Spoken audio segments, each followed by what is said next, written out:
Okay, I'm going to go through exercises that you can do with a client that cannot do actually loading of the spine because they have a shoulder or a back issue. So for example, they cannot put a barbell across the back of the shoulders. I will also show you an exercise that you can do with a client who cannot do a forward bending exercise. So for example, a lunge, squat or a deadlift because they have a knee issue. The worst thing that a client can do who is injured is not train because they have to produce growth factor, otherwise they will just atrophy and they will go backwards. So the first exercise I'm going to go through is a single arm cable push. I'm going to integrate a weight shift, a twist, and then a push.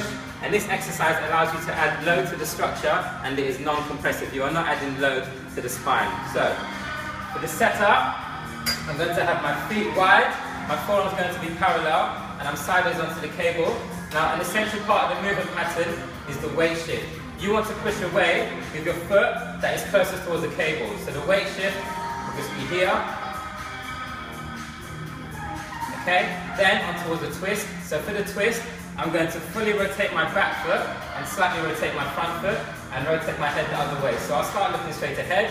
So I'll go weight shift and then twist.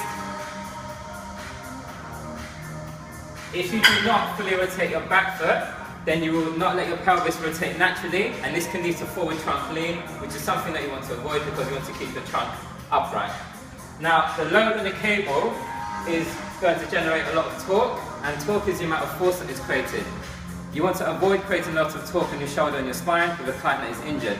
So what you should do is, from here, after the client understands how to do the weight shift, and then the twist, you're going to accelerate your left arm back and then push forward with your other arm. So putting all of the movement patterns together, it will be here.